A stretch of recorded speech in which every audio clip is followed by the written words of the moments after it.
Soal USM D4 STAN tahun 2011-2012 nomor 133, kita lihat if the weather had been good they bla bla bla to the zoo.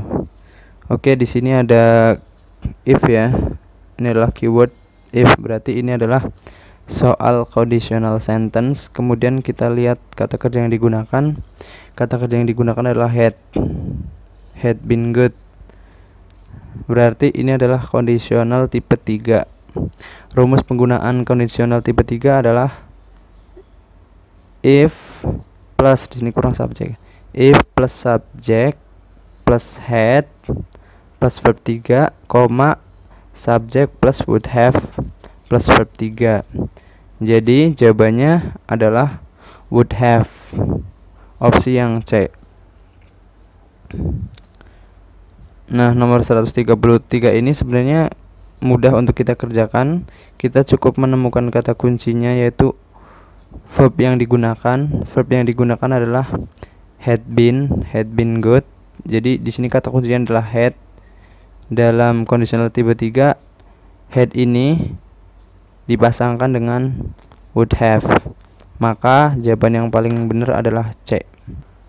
Selanjutnya saya sudah buat ringkasan rumus conditional sentence ya. Seperti kita ketahui, conditional sentence itu ada 3.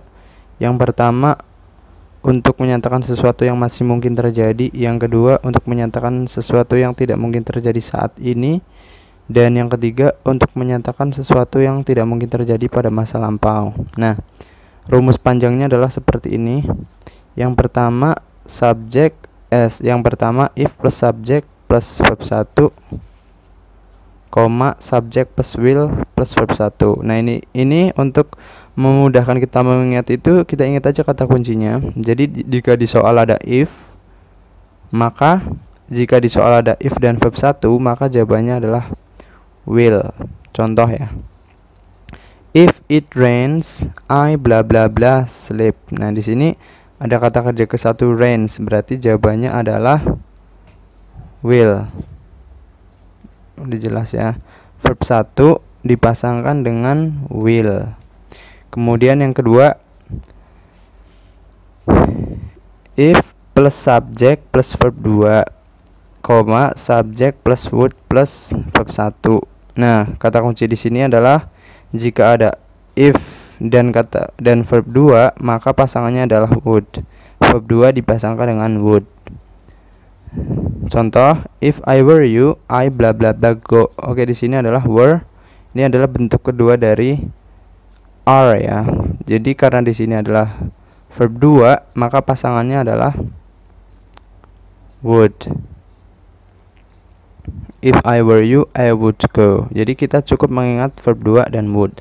Kemudian yang ketiga, if plus subject plus had plus verb 3, subject plus would have plus verb 3. Ini kita bisa ingat aja, kalau ada if dan had, maka pasangannya adalah would have.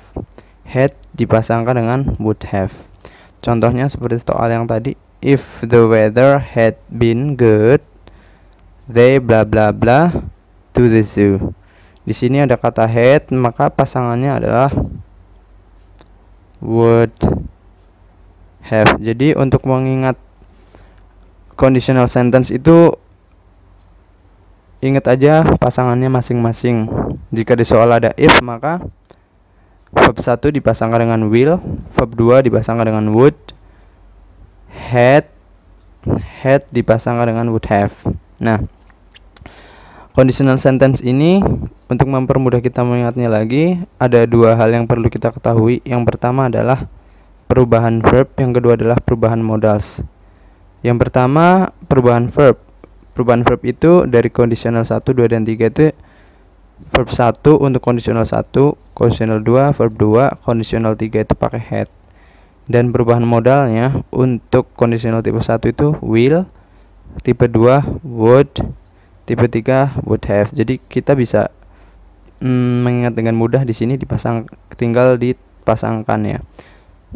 Di conditional tipe 1 verb 1 pasangannya will. Conditional tipe 2 verb 2 pasangannya would. Conditional tipe 3 had plus would have. Jadi untuk mengerjakan soal kondisional kita cukup mengingat pasangannya masing-masing. Verb 1 pasangannya will, verb 2 pasangannya would, had pasangannya would have.